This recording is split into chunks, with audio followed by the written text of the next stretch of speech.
Fucking hey, boys. Oh my God. Season's on. Fuck, I'm pumped. Even thinking about it. Oh my God. I can't stop rambling. The fucking Oilers 2-0. Oh my God. I'm exhausted again. Can that just be the intro? Can we just use that? Might as well. Yeah. That's delayed offside. Welcome to Delayed Offside. Let's do that. Let's just do that. Yeah.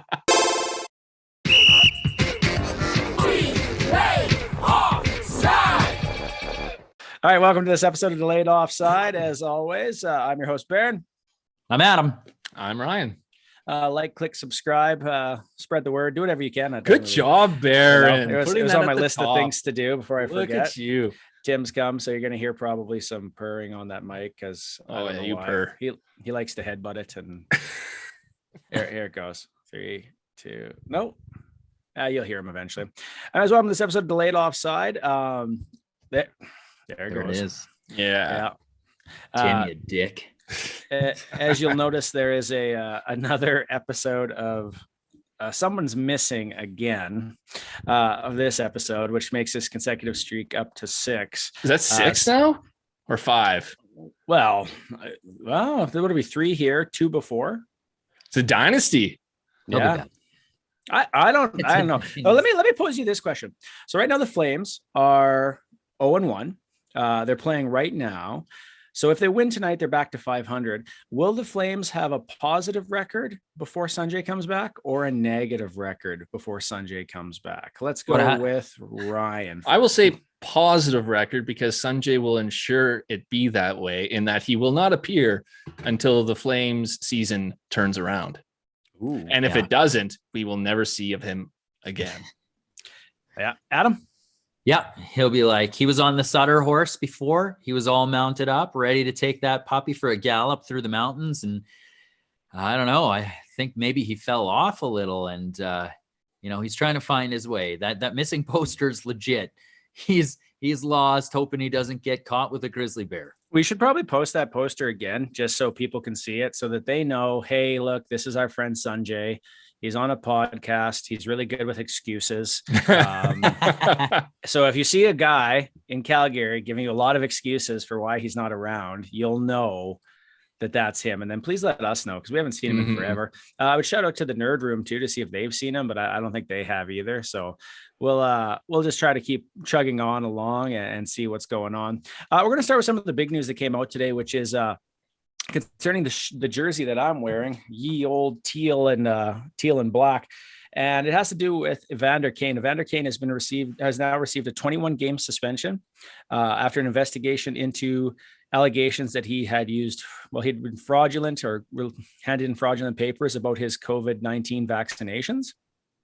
And people don't know this. San Jose Rink has a lot of heavy restrictions on this. Specifically, like if you're not vaccinated, you're not getting into that rink even as a player. So he had to have these things done in order to get onto the team, be there, so forth. And he handed in a document stating that he had it, and it sounds like he didn't. This is on top of the previous allegations, which were that he was abusive to his partner at the time, his wife, or now I guess his future-to-be ex-wife. Mm-hmm. And previous to that he was gambling illegally and betting on his own team or betting against his team in certain rounds. So he's been in the news a lot lately, and absolutely zero. And last year too, when positive. He was bankrupt, right? And last year he was in the court case where he was trying to get his contract thrown out to cover some of the bonds, I believe, on it. I think that's my understanding as to what was happening, that they were trying to leverage the money he was earning against. That suit might actually be dropped now. Sorry to interrupt. I'll be right back. Oh, yeah. No, continue without me. I love it. That's fine. Another reason that Ryan sucks and this podcast is falling apart is that he leaves middle of it where Sanjay just doesn't show up. No. So there's all these things going on. And there's also rumors coming out, and this has come out a little bit before, that the locker room is not a fan of him. In other words, the other guys on the team, they don't really enjoy having him in the locker room. They don't really enjoy playing with him, and that they think it would be better if they could move on from him.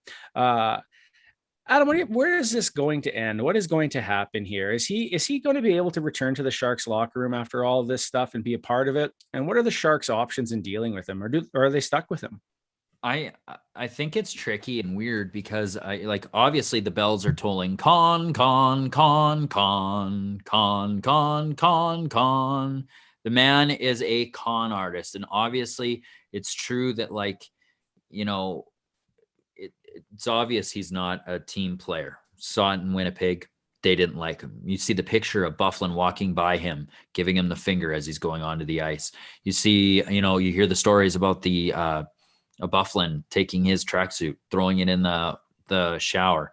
And then, these other rumors starting to emerge from the Sharks. Like he doesn't sound like a team player, which is, exactly what this team, this sport is and entails.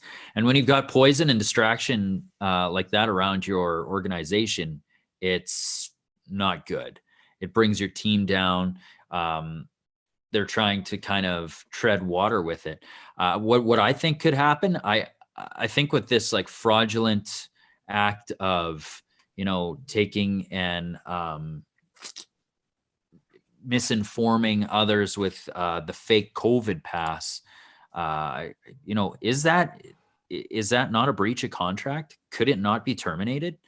Yeah, that's a good question, because I was wondering if that's like one of those things where you look at it and you say, okay, it's like there's certain ththings that you have to do, but I wonder if it would fall under like a character issue, or if you could find a way to use those things and say, hey, look, he's not fulfilling his contract. We want to terminate it. Because I was wondering that too. The other thing I was wondering is, will this go beyond that? Because if I use a document, like if you or I were to use a document that was fake for our work, what is the likelihood that we wouldn't be canned? Like, honestly, immediately. Well, I think most people immediately would. Yeah. So what's the likelihood that the Sharks aren't looking at the same option? Because it just makes sense to me that they would want to, Right. Or the other avenue I would think might be another thing is rehabilitation. Right. Rehab for addiction. And there's no addiction issues listed here. Well, gambling. Right, but that's not like he's accused of it. He wasn't found to be guilty of it. Right. And of course, an addict would, deny that too. But wouldn't you also be caught if you're an addict? Like I get like what you're saying. That there's all these rumors surrounding him and gambling, and they have been there. And he's been in casinos and so forth, and those issues for sure. Yeah, maybe it's not even like an addiction thing. It's like a money thing, like how much you actually spend. Yeah. What was I trying to find here? I was trying to look for the Sharks. They posted a thing earlier. Yes, they did. It was a statement. And I want to read that statement because I think it's pretty like heavy. Okay, this is the official statement from the San Jose Sharks. The NHL has advised our organization that Evander Kane has been suspended without pay for 21 games for an established violation and a lack of compliance with the NHL/NHLPA COVID-19 protocols. We are encouraged by Evander's commitment moving forward.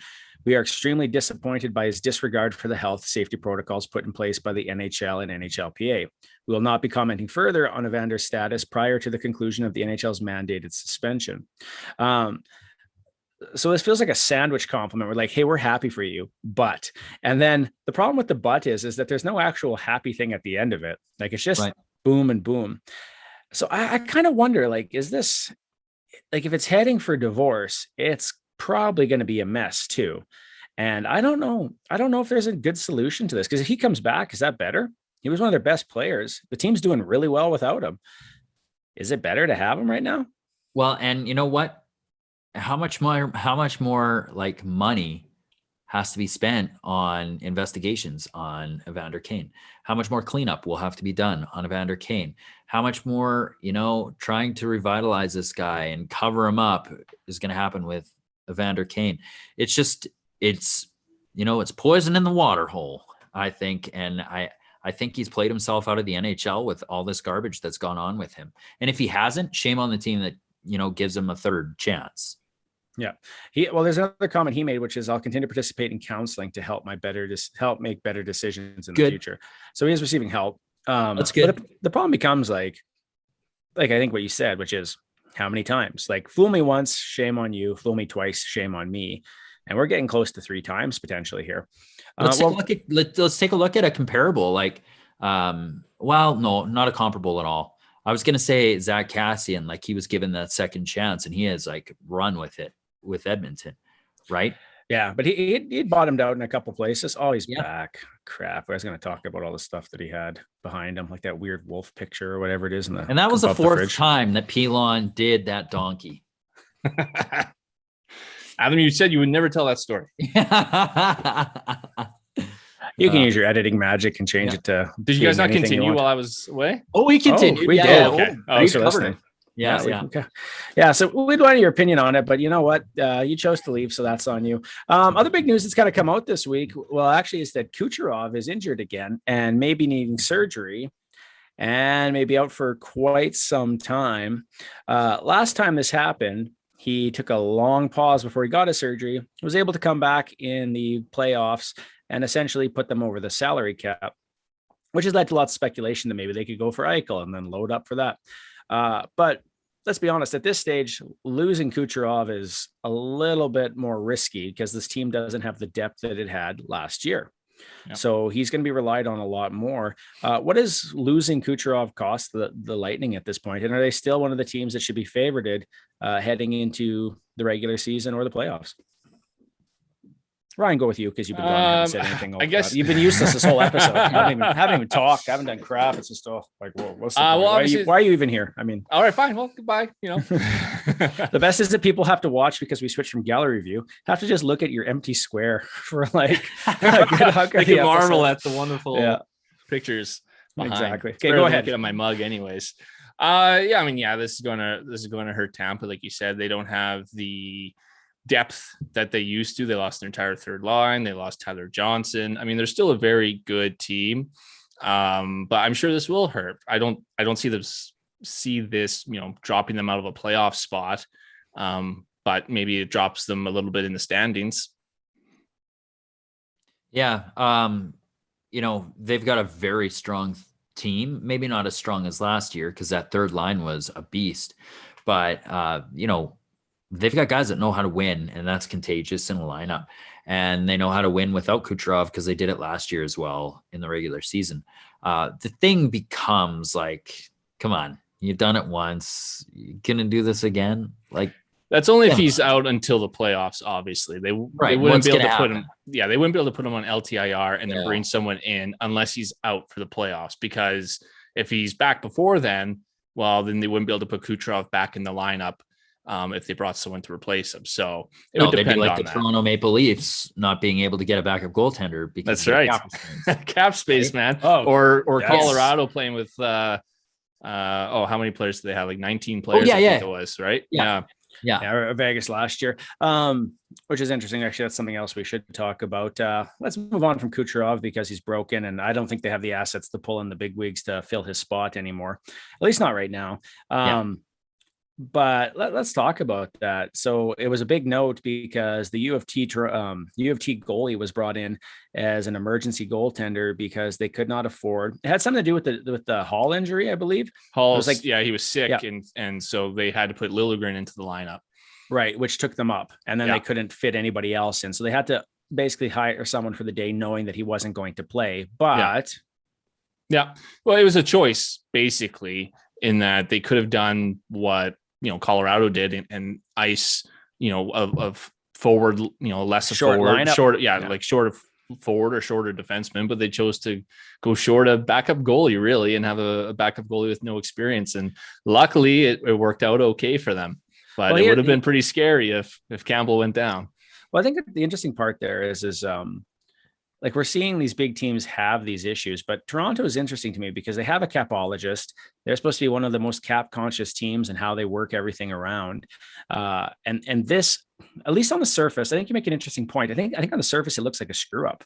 Like, oh, we didn't think about this, but I think after what you just said, it makes more sense likely that was a strategic decision. Like, what's the likelihood you'll lose your goalie? Well, probably very little. Yeah. So you're losing a position that's going to be sitting on the bench, most likely anyways. Correct. So I think they were playing the odds there, right? Instead of having to play one less defenseman or one less forward, they can ice a full lineup and just hope for the best with Campbell. But the fact that it's happened twice already in this year, doesn't that say something about how the contracts are being structured, even though the cap isn't moving? Like, I thought when the cap locked that prices would drop or stay the same. I look at someone like Zach Hyman or even Ryan Nugent-Hopkins on the Oilers, they didn't get paid a lot, right? They like, if for wingers, for top line wingers, they kind of dropped down. But defensemen went way through the roof. Goalies went up. Yeah. And because of that, there's no cap space anyways. Yeah, like it's almost like the GMs are acting like the cap is increasing. Like and the problem is, you know, they're competing against each other for these players and drives up the price, and they're willing to pay for it to get these elite players. But yeah, some of these teams are putting themselves into some troubles. Yeah, you start to handcuff your team, and ultimately they pay the price. Like you need a full team to win most nights. And, you know, you're not going to see another David Ayres. That's not going to happen. But it damn near did. The fact that it's happened a couple of times where the backup goalies had to come in already, like in the last 10 years, I think it'll happen again. Yeah. We had, what's his name? Scott in Chicago, the accountant. He came in for a game and he played. And then you had David Ayres. Like, I think it's more than possible that you'll have an emergency backup for someone play again. I really, especially with the cap being tight, because as Toronto does, other teams copy. They see what they're doing and they find ways to follow them. And I wonder if that's not going to be part of it. Well, and when you only have Adam, screw you and your take. Nothing. Take that. I can't even remember. Did they end up changing any rules around it so that? Oh, I think they wanted to, and they might have, because it was supposed to be like, it was like almost like a black eye when it shouldn't have been. Well, it was a joke that they would have to rely on someone like that to come in and play, but. I think Greg Wyshynski made the comment that's like, anything that people love, John Scott making the All-Star game, David Ayres becoming the goalie that wins the game. Any of those things happen and the NHL cracks down on it. They don't let it happen again, even though they're like, they celebrate it. Because look at John Scott, look at David Ayres, like go get his shirt, go get his jersey. Yeah. Oh, nothing. It's, you know, they don't like fun, so take the fun out of the game. Yeah, that's a good way of putting it. Yeah, exactly. And you know, it's gonna be interesting. Now here's my sidekick. Hey, bud. Zaddy. Hey. Did you get a haircut? So short. Yeah. Wow, looks good. All right, you can sit down if you want. Okay, we'll jump to the next one here. We were talking about injuries and cap issues. Let's talk about some teams that are having some injuries and some issues around that. First, we're going to go to the beast in the West, which is the Las Vegas Golden Knights. Now, this is a team that was expected to win the Pacific Division, being the strongest team in the Pacific, and everyone else kind of being interchangeable within those second to fourth spots, right? But this team has suffered some major injuries off the bat. Mark Stone is having to go into the doctors today to get diagnosis to see how long he'll be out, if he'll need surgery, etc. Pacioretty is going to be out for 6 weeks. This is a team that lost the Vezina winning goaltender, traded him away for nothing, and now has a less dynamic tandem in net. You got to start wondering here about Vegas. Are they still, with these injuries, are they still going to be able to be the top team in the Pacific, or has this sunk the ship early in the season? Well, if I may go first, it's my prediction that it's sunk them. I don't know if it's sunk them, but it's certainly created a hole in the vessel that started some flooding. You've got two of your best players out. Your goaltender is not nearly as good as Marc-Andre Fleury was, or was for that organization over the past 3 years. Mind you, Leonard's really good, but I don't think their tandem's nearly as good as Leonard and Fleury. And I don't know. I just don't think they're going to be as good as they were in years previous this year. Period. Interesting. I mean, I'm not too concerned yet. I mean, they're still 1-1. I think they are still a good team. I mean, it'll depend on how long these guys are out for. Because, you know, obviously Mark Stone, Pacioretty, those are two really big names, but every team's going to go through injuries throughout the year. You know, maybe it makes it a little bit tighter between them and the Oilers. I don't see them dipping much more than second, though. I think they'll turn it around. Fair enough. I think it's interesting because, like, I really feel like Vegas was going to be the team not in the West completely, but in the Pacific for sure. Absolutely. And they just haven't looked good. Even in the games where they had those guys, they didn't look good. Robin Lehner hasn't been outstanding by any means. They haven't been good defensively. Defensively, Yeah. they've just been terrible for whatever reason. And they haven't had they're big turnover names there. like Pietrangelo and like when Stone was playing, like they just haven't been able to shut teams down like they usually do. They're usually very defensively sound, and Leonard hasn't been able to bail them out. Well, it's interesting because this team, did really well that first year. And if you look at that roster is not that good.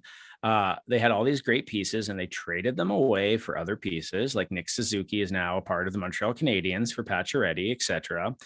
They traded away pieces for Thomas Tatar, and he was part of that trade, I think, too, actually, for Pacioretty. But you got to wonder, like, they've really lost a lot of the assets that at this stage, when guys are getting older and injured, to pull up and use. They don't really have them because they've gone for it almost every year since they've existed. Oh yeah. And one of the benefits of being that team was that they had cap space. They got lots of picks and prospects, and they've given up both of those things now. And their roster is going to get older a lot quicker than everybody else's roster. And they are tight against the cap too. Yes. They're another team that's straight up against the cap, and they keep bringing these big name free agents or going for these big trades in the offseason. And they didn't do that big move this offseason, but they did a number of them before. And yeah, you're right. You lose your assets, but I mean, they're going for it, right? I mean, first year in the league, they go to the Stanley Cup final, and every year since then, they've been very competitive and have made it decently far in the playoffs. So, I mean, go for it. And yeah, it's going to hurt your future, but I mean, your window's now. It's funny though, too, like when we talk about this team, like you said, like they're going for it. They're always competitive that way. But I do wonder if, actually,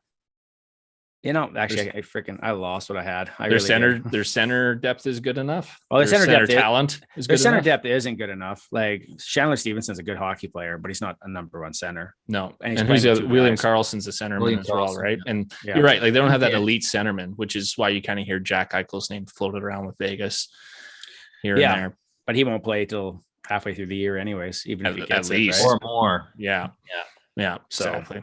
Who knows there? The other team that's riddled with the injury bug and a little bit of some of the other stuff that's really suffering here is the Montreal Canadiens. This is one of the worst starts for the Montreal Canadiens that I think I can remember, where the team has just looked lackluster, has not been able to get things going, where actually in practice, they're already giving Jake Allen days off in practice because they're trying to rest him up because they know they're going to have to ride him right now.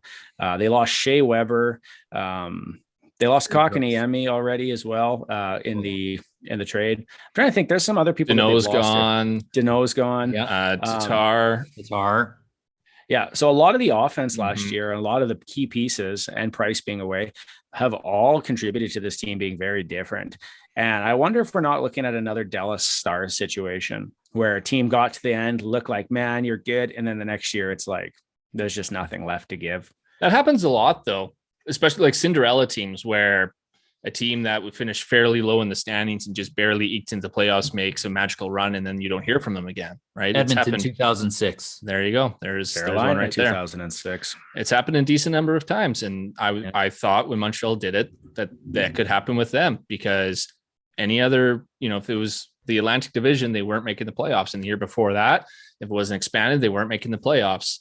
And then especially you take away some of those key pieces in that run, Weber, Carey Price, Danault, those are big pieces to fill. And it didn't, we all talked about how, well, Adam thought they'd be better, but Baron, you and I thought that they were probably looking a little weaker this year, and it showed. Like, I just don't think they're as strong of a team. Yeah. And I actually thought the team last year was really good and going to do better. And they started off so hot. Hence, they did. Chris Johnson's Montreal is a juggernaut, yes. tweet. And I mean, they did get hit came with back COVID. to haunt them. And at the end, it did work, right? Yeah. Well, they did get hit with COVID and some injuries and all that type of stuff, right? So I think that kind of slowed down the momentum a bit. Well, they're missing Edmonds, or what's his name? I think it's Edmondson. What is it? Yeah, it very well could be. Yeah, because he's out too. Yeah. So there's a lot of guys, because I didn't draft him for that reason. Yeah. Another surprise that's going south very quickly is the new formed Chicago Blackhawks, the Duncan Keithless Chicago Blackhawks. They bring in Vezina goaltender, future Hall of Famer Marc-Andre Fleury for almost nothing. Yeah, for almost nothing. They signed Seth Jones to a monster contract that I think kicks in next year, or is it kicking now? I think in next year. Seth Jones contract? No, it kicks. It has to. Oh no, wait, they traded him. No, I think they traded him. Right, they traded and signed. So I don't know if last year was it, but I don't think he was a free agent. So I think he was maybe as an RFA. You can look it up, Ryan, while we talk about All this. right, I'll look it up. But so they bring in him, and now they have had an awful start. And not only have they had an awful start, they've looked awful in every game. So just some information here on this team because of how things have gone. And I posted this to you guys a little bit earlier, so I just got to find it again. But Marc-Andre has not looked like his Vezina self, so that's obviously an issue. The new defense has not been very good at all. Where is this stupid thing? I passed it already. Dang it. I found it and then passed it, and I got to find it again. Stupid thing. All right, here it is. No, that's not it. Damn it. Seth Jones' big contract starts next season. So right now he doesn't have it. Where is this thing? It's 5.4 right now, then 9.5 starting next season. Blackhawks have been outscored 6-0 in their first 10 minutes of the first 3 games. 6-0 in the first 10 minutes of the first 3 games. They have been horrendous. Seth Jones's numbers are not very good. Definitely not what you'd want to pay $9 million or number one defenseman like. Yeah. And right now the conversation is that I think it's Jeremy Collins is their head coach, that he is on the hot seat and that he is probably going to be the first to be fired. So I'll give this question. 1, what's wrong with the Blackhawks? 2, is he fired? And if so, who's replacing it? And 3, something else about the Blackhawks. You choose. Taster's choice. Go ahead. Problem with the Blackhawks is that, did you want to go with Adam first? Sure. No, you're good. You're good. Problem with the Blackhawks is they didn't do a rebuild. They decided to try to go at it once again with this core. And I mean, the team really hasn't been good for a long time. And I mean, yes, they made the playoffs and that expanded playoffs and beat the Oilers. But I mean, again, if it wasn't for expanded playoffs, they weren't making it. I understand last year they were looking pretty good for a while. Probably hoping with Taves coming back. And then bringing in these guys. Kirby Doc too. Didn't he played last? Oh, but he got hurt, right? He got hurt at the World Juniors. Oh, okay. Right. So yeah, with Doc coming back, and then you bring in Seth Jones. I mean, Marc-Andre Fleury. They're obviously hoping that would be enough. But like Baron, you and I were talking about this last episode. I mean, it looked like they were better on paper, but still, we both didn't think they were still good enough to get into the playoffs. And isn't that the whole goal? Like, you're supposed to be building a contender, and you have these 2 players in Taves and Kane who you could trade for great assets and start a full-on rebuild. And they could have done this a while ago already. And instead they're trying for it again. And it's not working out for them. Okay, but they've changed their back end because goaltending was an issue last year. So they've got different goaltenders. They brought in a Vezina goaltender, an amazing year. They've gotten rid of their slower defensemen, people like Duncan Keith. They brought in Seth Jones, who most people would argue is probably better at this stage, right? Like, so there's some changes that have occurred. Depends who you talk to about Seth Jones, because there's a lot in the analytical community that say he's not that good. He's overhyped. So right, but also no one in the analytical community is waving a flag of how great Duncan Keith is anymore. Either. No, so definitely not. But with this in mind, like, isn't that like, you don't have to, like, you got a player back you didn't have last year. Did they just buy false hope last year? Or is there something else wrong that this team's not gelling together? Adam, I'll get your thoughts on that. Well, it's troublesome for one big reason. They've all played a certain system for the longest time and under a certain culture. And they've tried to switch it up, and I think they tried to switch that up too much. They took out Quenneville. Quenneville's gone. I think that probably created a rift in the locker room and personnel there. There's a lot of loyalty to him. He won 3 Stanley Cups with them.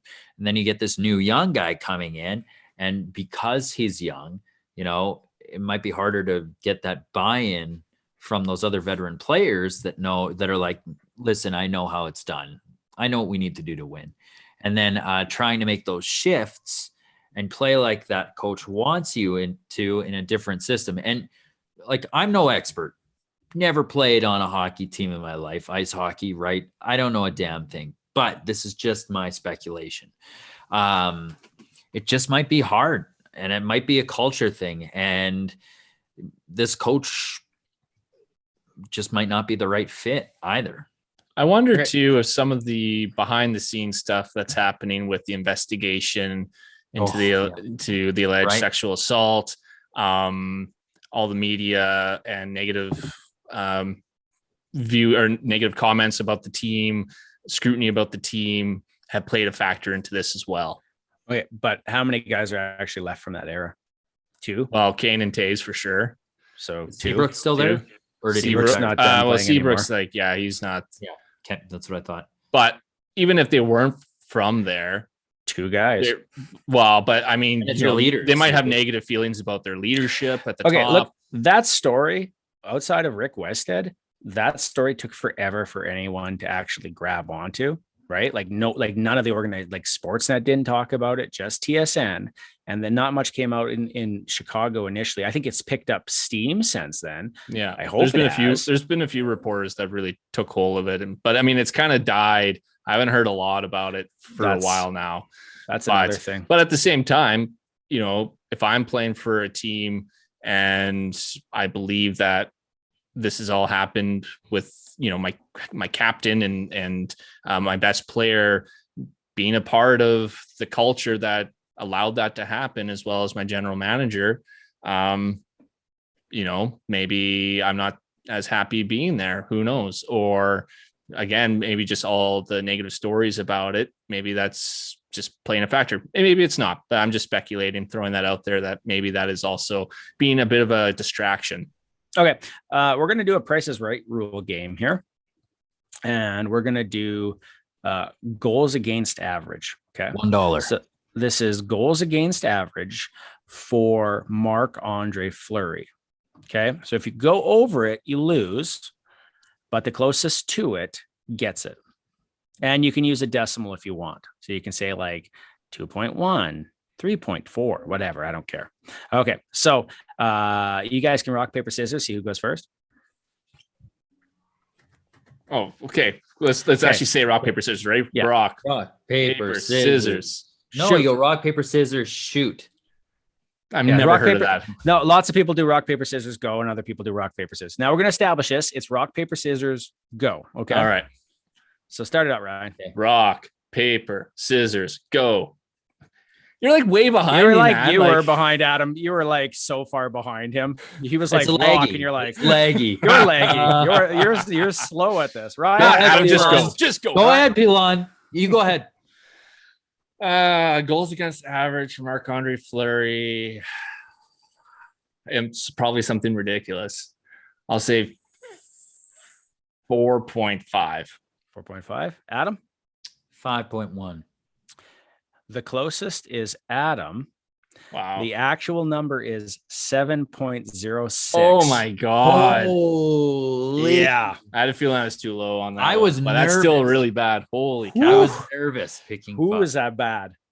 Like that is horrendous. Yikes. Like I want to snapshot this and like send it to people. Like, but there was a risk. There was a risk with going with Marc-Andre Fleury, right? Because of his age. Like he just played the best hockey of his career. What are the chances that he's going to have that kind of season again?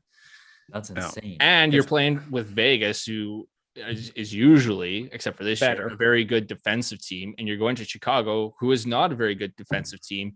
You're going to be left out to dry a lot more. Okay. So Jay Fresh put this tweet out.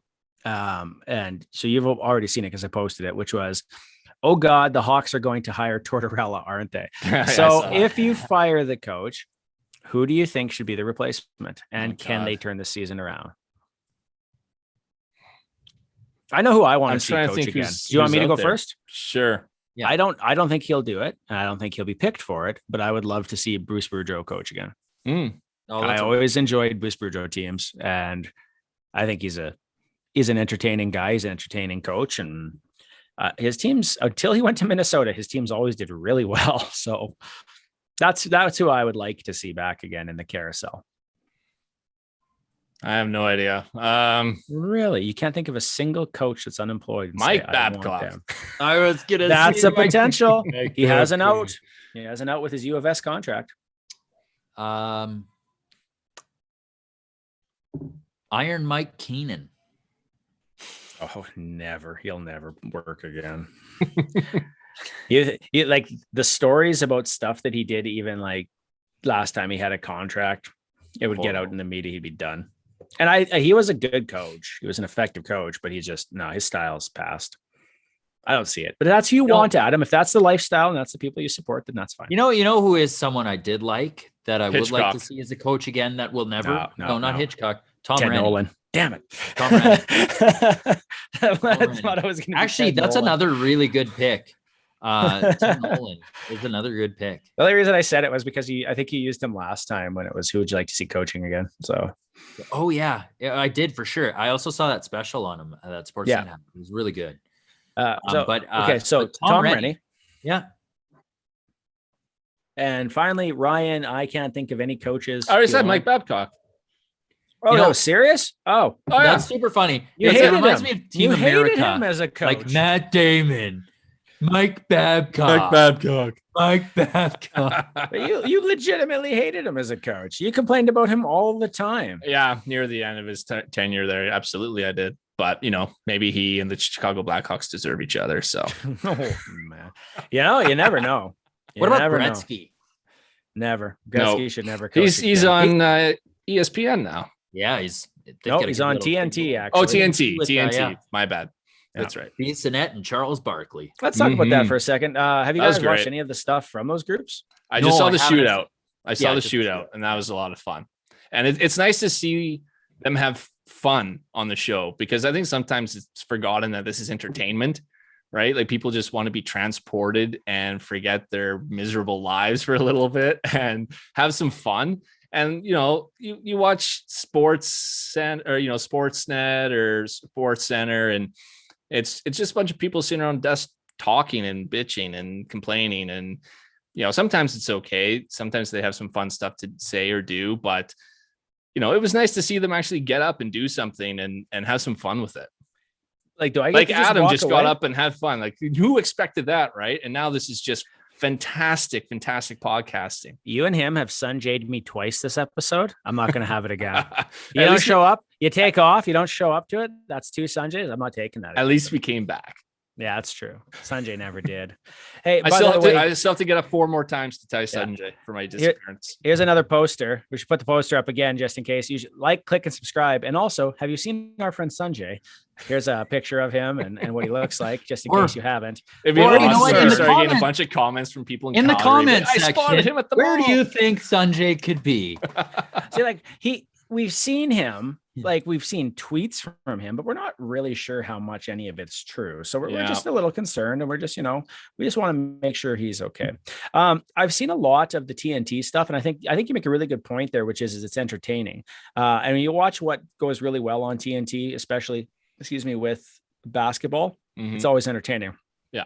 For NFL in the mornings, it's always entertaining. Sure, it's serious at times, but not 100%, not the full way. And hockey's really gotten stringent on that. Yeah. The other thing I like about the American broadcasts is they'll actually argue with each other and disagree with each other's points. I don't know. I haven't, like I said, watched an American broadcast for the NHL yet this season, except for that one little segment on YouTube. How can you? Well, sometimes they air something on NBC. NBC doesn't have the contract anymore. That's right. They don't have the contract. So he's paying. I don't know if I'll actually see anything now that I'm thinking of it, but that's what I mean. All right. So maybe I won't see anything, but I'm hoping it's some of that, because like sometimes it's, again, just the same thing all the time. Like, what's your point? Okay. And now your point. Okay. And now your point. Okay. Like there's no, arguing about it and disagreeing or anything like that. And that's what's fun when they start like yelling at each other and getting pissed and see, like, look at the guys. Kyprios. Yeah, I would say, look at the guys who've done it and look where they end up. Kyprios gone, Doug McLean gone. Kyprios is back though. Heatley is gone. Yeah, Kyprios is back. So did his show just end or what? And he's just doing this now, or is he doing radio? That's a really good question. I think he's radio with another guy. And Torts and Berkey were fun while they lasted. Burke was great. Till the NHL pulled him back in. Don Cherry. Should I say that name? I get angry comments. He was entertaining. Like, yeah. I like Kevin Bieksa. I think he's great on there. I like Bieksa. You know what? Too. Yeah, I do like him too. Yeah. My biggest complaint with Bieksa is when someone starts talking, then he has to keep making his joke. It's like, okay, you're funny. I get it, but let the guy finish at least what he's saying. You can argue, make fun of him after, but let him get it out at least. Lucky buggers. Oh, well. Anyways, that's their issues. Hopefully it brings more eyeballs to the sport from Americans. It'd be nice for the sport to grow even more. Yes, I think that's the key. You want the sport to get bigger. You want it to get more popular. You want it to be all beautiful. Yeah. Mm-hmm. Sorry. I thought you were doing the Wolf on Wall Street. I thought you were going, I wish I could do the Wolf of Wall Street thing there. Let's take a look at our team so far. And because he's not here today, and he never is, we'll all take a turn being part of Sanjay's team. But we'll look at the three teams that this podcast has fans of, which is the Leafs, the Oilers, and the Calgary Flames. But let's say what's good, what's bad, and what's surprised you about your team so far. Okay, so we'll start with Ryan, because you're the Leafs king. So why don't you tell me what's good about your team, what's bad about your team, and what a surprise is? Or do you want to go good, bad, surprise, surprise? Oh, I see. Doesn't matter to me. You're the host, man. You tell us what to do. Do what I did first time. Good, bad, and then surprise. You are our leader. Yeah, right. I want no association. Good. I'll say there's a lot of the new guys that they brought in have been very good, and I'm very happy with that. They took a roll in the dice on a lot of guys, and so far so good on a few of them. I'm really liking Michael Bunting. He's looking great. I love his grittiness, and he's drawn penalties, and he's gotten scrappy, dirty goals in front of the net. He's done everything I've wanted from him. Very happy with him, and I really like that third line. Kampf and Kasha look really good on that shutdown line. And not only are they shutting down the other team, but they're also generating offense, which I really wasn't expecting. Kasha, especially in terms of offense, looks really solid. So hopefully he can just stay healthy through the rest of the year. But that's been my pleasant surprise, or my good for this season so far. I'll say bad has been injuries. The Leafs have been hit with it early. So Mikheyev and Matthews, before the season even started, they're out. And then Mrazek got hurt. That was something I was concerned about with his injury history, and it happened first game, unfortunately for him. Yeah. So he's already out. Luckily, he's not out too long, it sounds like, but still, right? I mean, you were hoping for a better start for him. And then Hall was sick, and we already discussed about what they had to do with that whole cap issue. So that's been the rocky part. And then the surprising / other bad thing I've been disappointed at is their slow starts. I was really expecting / hoping that they'd come up flying. I thought, their loss to the Canadiens would percolate over the offseason, like the anger and disappointment would build up, and they'd hear all the criticism about their play and their heart from fans and media. And, then the all or nothing series comes out and brings all those bad memories out again. And I expected a team to come out with fire in their eyes and to hit and to just be dominant right at the start and play pissed off. Pissed off is what I really wanted to see. And instead it was like a listless start in that game one. I was really disappointed with that, especially when it's against the Canadiens, the team that eliminated and embarrassed you. So that was very surprising and disappointing. I hope they're not just kind of looking already to the playoffs and not caring about the regular season, because they can't do that. They need to figure out how to start on time, because that's what their issue was in the playoffs, and they've got to figure that out. They had a slow start again, that game 2 against Ottawa. It wasn't quite as bad, but it was still slow. And I didn't see the game today except for overtime, but from what I saw on Twitter, they had a slow start. So, I mean, I just don't get it. Like, I don't understand how you can be so embarrassed like that and have your heart and leadership question like that and not get up for games. I just don't get it. And that's what I'm surprised at. Yeah, it's funny you say that because like I thought the same, not like what you said about them coming out with the gates, but where they were looking ahead to the playoffs already. And I wondered that too when I watched that very first game of the season. Like they just weren't engaged because it was like, oh, it's regular season. Well, it's like you still got to give it to some degree for 80 games. Exactly. Like playoffs isn't you guarantee. You can't just switch it on in the playoffs. You've got to learn to be a playoff team during the regular season. And I mean, that was a little bit of a fear. Was everyone's talking about, can they win the playoffs? Can they win the playoffs? No one's talking about the regular season, and they could win the President's Trophy and no one's going to care. It's all going to be about, can they actually win a playoff series? And so I could see how maybe that would affect, their mindset, in that they're just looking ahead and worrying about what's to come in April or May. And they need to figure out how to turn it on right off the bat so that they can do so in the playoffs. All right, Adam, we're going to jump to you and the Edmonton Oilers. Hey, good, bad, and surprising. Yep. All right. I'm going to start with my bad. My bad is the amount of penalties that the Edmonton Oilers have taken over the last, the first two games. It seems as though they've taken it's been over 10. And there have been some pretty stupid ones. You're almost hoping that, Yamamoto's playing with his head on straight at times because he's taking some dumb penalties and he's in the penalty box quite often. So that's mine. They need to really, if they want to win and win well, they've got to stay out of the penalty box because their penalty kills doing a pretty good job. But my God, that's going to be their crutch that gets kicked out from under them. The good, they've come out flying. I'm going to say yes, Puljujärvi. Man, that guy, he ran into a bison, and that is his spirit animal, period. He has been playing like a charging bison. There's times you don't know if he knows where the hell he is on the ice, but my God, it turns into something. Hey, even like McDavid had a collision on the ice, and you're like, what the hell's going on? But man, when that guy shoots, goalies have a really difficult time controlling that rebound. I haven't seen one sucked in from Puljujärvi yet this year that I can recall. There's always some sort of rebound or puck control issue that they're having, or it's in the net, right? He's got 4 points in 2 games, 2 goals, 2 assists. He's playing lights out. He's been like better than we would have imagined. He's on pace with Draisaitl, right? Draisaitl's got 4 points. McDavid's got 5. That line is flying. The surprising is the depth that has come in and how they've supported Edmonton, and how you don't really feel nervous as a fan with all 4 lines. And that's where I'm gonna leave that. Yeah. It's because we cheer for the same team. I'll do a quick version, which is this. I think my good has been Mike Smith. My bad is the amount of shots they've allowed. And my surprise, I guess, would probably have been Perlini in the preseason, but I haven't seen him much yet, but they haven't got a lot of ice time.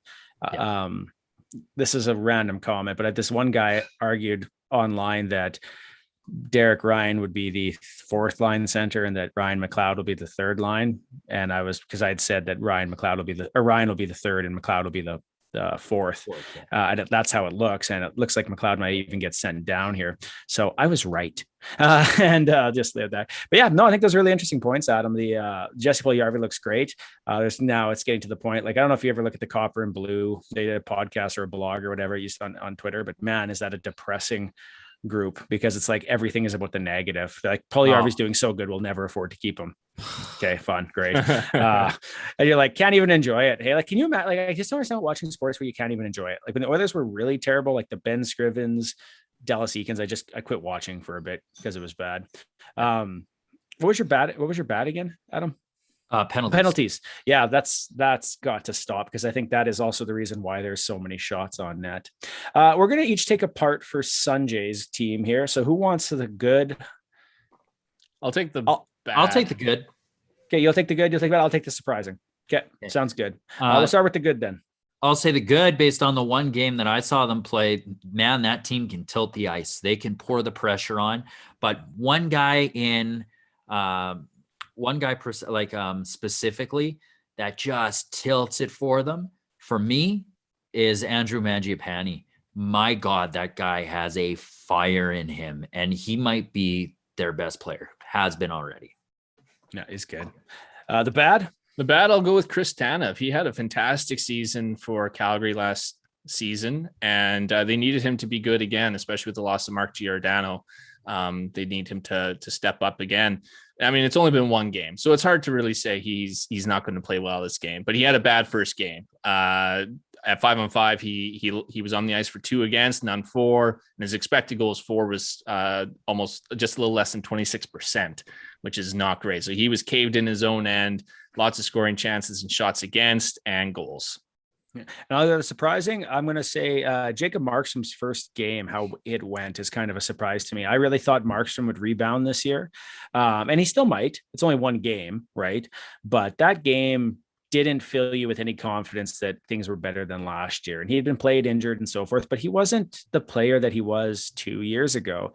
And so at some point here, he needs to kind of, if that team's going to have a chance, it's going to go through Markstrom. So I think he needs to really tighten it up. Right now, they're tied 1-1 against the Ducks, which to me, once again, Calgary should be, 2-1 now. They just scored again. The Ducks. Yeah. The Ducks. Okay. Yikes. Yeah. That's 23 shots, 2 goals. So a 9.13 for Gibson versus a 900 for Markstrom. So, Tkachuk takes bizarre penalty. Interesting. Surprise. It says Tkachuk takes bizarre penalty, batting puck out of air on bench. I got typical. That is weird about Markstrom though, in that he plays so good for Vancouver and basically carries them through that playoff run. And he's playing on a team that's really not good defensively. And he goes to Calgary where, they're at least average to above average defensively. You would think you would see better results, and it didn't happen for him last year. I mean, he had injuries, obviously, so that kind of derailed it. But again, it's one game. Can't read into it too much. But I mean, if it's another bad season, I'd be very surprised. Because everyone on this podcast is an Oilers fan, including Sanjay, we're going to end on this note here, which is the thought from the group chat. What are your thoughts on the McDavid and Draisaitl playing on the same line instead of centering their own line? They play the entire game together, the first 2 games. Do you agree in loading up, or should the Oilers be spreading out the offense? We'll go to Oilers expert Adam Williams, and I'm going to look for a story here while this happens.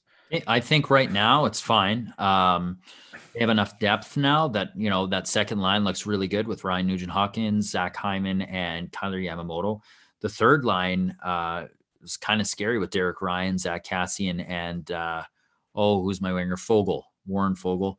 Like, they've got depth, and that fourth line's great too with Perlini, Turris, and McLeod. Like you said, McLeod might get pulled down, especially with Shore coming back. That line was really good with Shore in the preseason, so I'm interested to see how that's going to go. But I think they're fine with it. They're fine with it for now.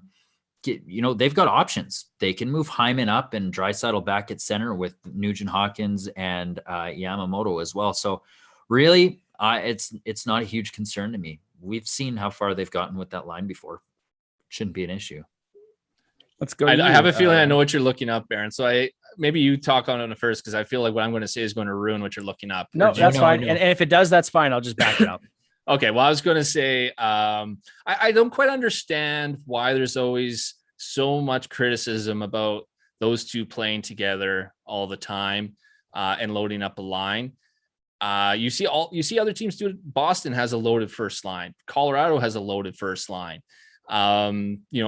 Teams can win that way. We've seen it. Like, not every team needs to be the Pittsburgh Penguins, where you have, an elite player on 3 separate lines to win the cup. Obviously McDavid and Draisaitl play very well together. They dominate together. And you're right, Adam, now that they have the depth in order to be able to have a good second and third line now, because the issue before was, okay, they were great together when they're on the ice and they would take over, but then once they go off the ice, then the Oilers just get caved in, right? But that's not the issue anymore. So why not? And then the other positive about putting them together on the same line is then, then you can load up their minutes if you want to. And you're not worrying about having to spread out their minutes as much. I was surprised about it though, because everyone was expecting Hyman to play with McDavid, and poor Hyman's probably he goes from playing with Matthews and Marner to now he's traded that in for Nugent Hopkins and Yamamoto. So he's regretting his decision now. Oh, as if, man, that guy has wheels. He's good. He's good. Plus he gets paid. And I don't know why you guys drove him out of town. I'm joking. Why you wouldn't want to sign him? Like, he'll just cry into his $1 million bills or whatever. Yeah, no, he's fine. He gets power play time, and he gets power play. I'm joking, obviously. Anyways, continue. Quit wasting time. Yeah. That was it. That was my point. Read your article, damn it. Okay, so this comes from Oilers Nation. NHL Sid posted this, but these are the stats that he got. So McDavid with Draisaitl goals for 60 is 4.37, and without is 2.87. Okay. Draisaitl with McDavid is 4.37. Draisaitl without McDavid is 2.54. So this is goals for and 60 throughout the careers.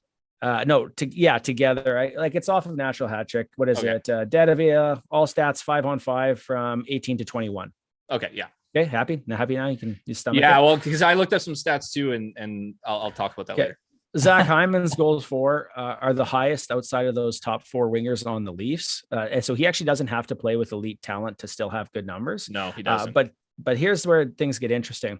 So we're looking at McDavid and Draisaitl's defense. So McDavid with Draisaitl, goals against is 3.42, without is 2.87. Draisaitl with McDavid is 3.42, and without McDavid is 2.43. So without each other, defensively, the team is actually better. It's almost like they run and gun so much, right? I think that's one of the articles that they play so offensive that they literally give up defense, and they outscore it at like a 4-2 or 4-3 ratio. So it's a nuclear option because they're going to score a shit ton, but they're also going to allow a shit ton. Right. So it's a tough grab, right? Like, so it's kind of interesting that way. It'd be interesting to look at just the stats from last year though, because I felt they shored up on their defense a bit more. Because I know years previous to that, like they had negative plus minus the year before that, even though they were leading the league in points. But last year it was a lot better. So I'd be curious to see how those numbers were last year. But I was looking up the stats just for this season to see what their numbers were like together. And actually they're outchanced and outscored right now throughout 2 games. They haven't been out. They've outscored the opponent 2-1 at 5-on-5, but their expected goals for is actually pretty bad. It's at 43% right now. So that's interesting that they've been caved in a little bit together. That second line's been really good. Yeah, and that's the thing, right? Like previous years, your second line, if you took McDavid by himself, he was good, but he wasn't amazing. But he was good, but he never had anyone else to play with. So he was the key. And then the second line was always decent. It had easier matchups. But then when they top load the top line, the second line doesn't really exist. Whereas this year, the first 3 lines actually can contribute. Just a side note, Matthew Tkachuk's penalty is literally lifting the stick up like this on the bench and whacking a puck from going into the crowd. He got a 2-minute penalty for it. Really?